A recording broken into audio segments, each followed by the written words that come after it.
Ian, I want to talk about what newcomers need to know going into Persona 5. Okay. And I think you brought a list of things, and I think you're the authority on this because you played more Persona than any of us, and you're more informed on Persona than any of us. Can I tell you a quick story about Persona, by the way, real quick, about Persona 5 and why I know so much?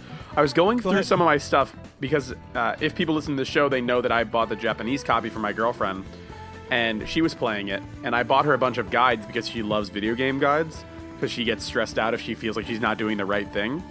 So I was looking through my house, and I have 5 different books on Persona. Okay.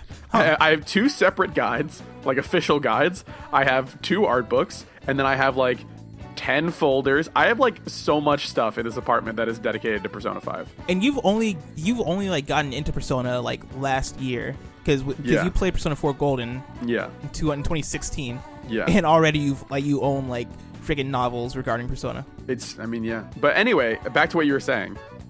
With this whole thing, so I've like compiled a list of 5 things that I think if you're going into Persona, or if you just started playing Persona and you need some help, some tips in regards to what activities are the best or how you should do things, I have these tips here. So do you want to hear tip number 1, Blessing? Yes, go ahead. Tip number 1. Tip number 1 is that you can use thief vision to find interactable items even in the real world. So that is tip number 1. Nice. So, and I didn't know this actually, because like yesterday I was telling you that I've been having trouble kind of boiling things down. Like I knew you could use interactive vision. I didn't know you could use this actually in the real world, because interactive vision is the thing they introduced to you in kind of the metaverse situation going on, which is like the dungeon. So they introduced that to you in the dungeons, and basically if you press like, what's the button? It's L1? It's L1, yeah. L1, press L1, and I think it's L2 too also. But like if you press those buttons, one of those buttons, then it kind of washes everything out and tells you like the necessary like kind of command or like information that you need in order to like do stuff. And in the real world, what it does is it does the same exact thing where it tells you people that you can talk to that are important. It tells you if, for example, there is a human around you that is a social link or a confidant, they'll have a blue hue over them, and then you can just walk straight to them. It'll tell you what stores you can walk into with a little yen sign in front. And yeah, it's very useful, especially for people that are overwhelmed in the beginning parts of the game.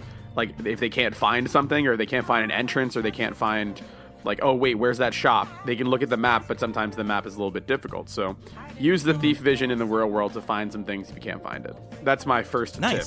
So Number two, in the overworld map, you can see which confidants are available to hang out, and also you can tell what confidant is ready to level up. And here's how you do it.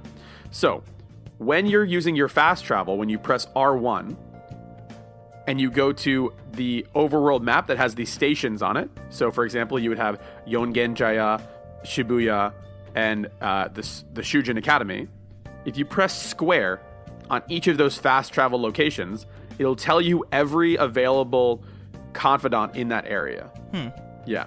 Interesting. Yeah. I did not know this either. Yeah.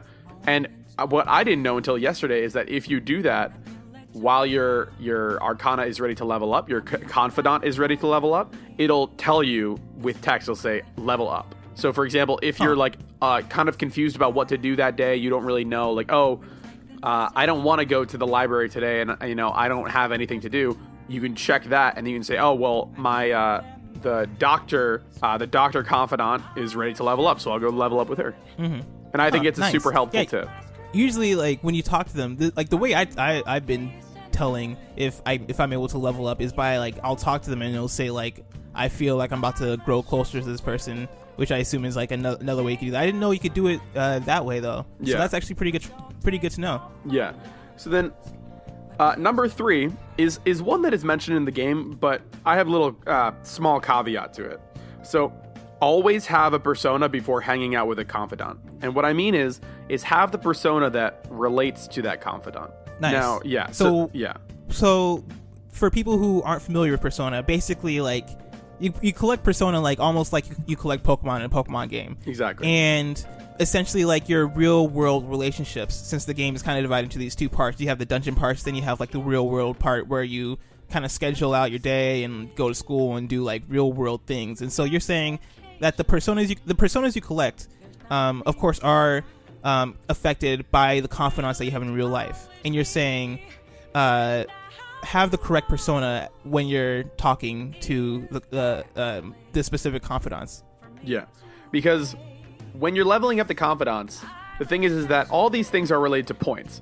So if you hang out with Ryuji, for example, and you have the chariot persona, and you choose the right dialogue options, you'll get more points, which will help you level up his persona, his confidant, faster.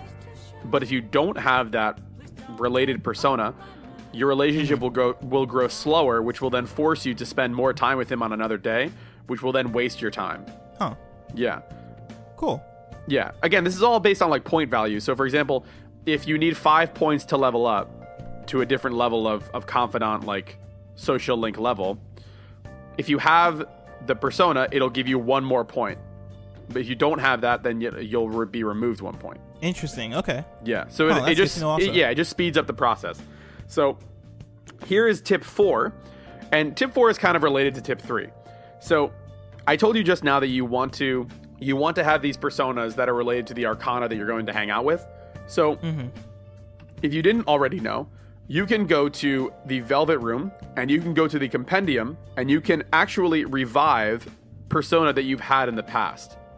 So for example... Oh, yeah. Yeah, for example, I had to hang out with An one day, but I didn't have a lover's persona. So I went to the Compendium and I brought out my lover's persona, and I was all ready to hang out with An. Again, to get those points I was talking about before. And you can do this, like, in, like, the real world. Like, I mean, you can access the freaking... Velvet Room from the real world. And yes, then, like, you can. You can kind of do this at any time. Yes, you can. You can also fast travel to it as well. So now related to... These tips are all kind of connected. 3, 4, and 4.5 are all kind of connected. So I already mentioned before that you want to have the personas that are related to the arcanas of the confidants you're going to hang out with, right? Mm-hmm.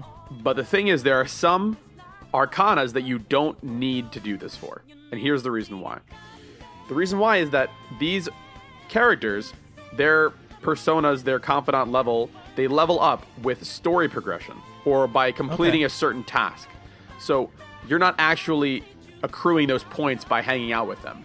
Mm-hmm. So here are the arcana that I've found that you don't need to have in your party from my research. The 3 that you don't need are the Magician, Strength, or the Fool. Like I said before, because they're all directly related to progression or doing some other kind of task in the real world. So you don't need those arcana in your team. Cool. Yeah. Nice. Good to know. Yeah, I think it's good. I think it's a good idea to do this tip. Nice. Now, the final tip is...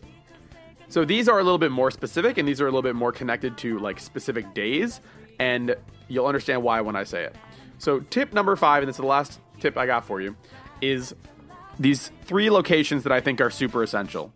So the first one is the bathhouse in Yongenjaya, which is where you live. The little onsen bathhouse near the laundromat. And here's why. Mm-hmm. On Monday and Thursday, it has a special bath where if you go, you will have increased charm when you go. So every Monday and Thursday at night, make sure and try to go to the bathhouse because you get more points towards your different skills. That'll be more towards your charm skill. Mm-hmm.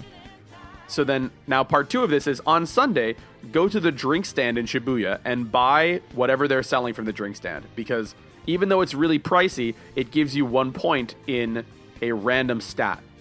So it'll give you 1 point in knowledge, 1 point in whatever, but it doesn't spend any time. Oh, nice. Yeah, which we said before is very time is valuable in this game. Time is super valuable. Yeah. And now my last part of tip 5 is on rainy days, go to the diner and study because you get increased knowledge, and you also get guts or kindness if you choose. And then on days that it says it has high pollen in the air, go to the Mementos dungeon. Mm-hmm. Because if you go during a highly pollinated day, the monsters will be easier to fight. Nice. Yeah. And those are my 5 tips on how to best persona as best you can. Thank you so much for checking out this video. Your feedback is important to us. Like, subscribe, and leave a comment to let us know what you think. You can find similar videos, podcasts, and articles on okbeast.com. You can also follow us on Twitter at okbeastnow. For everything games and culture related, make sure to keep it locked right here on OKBeast.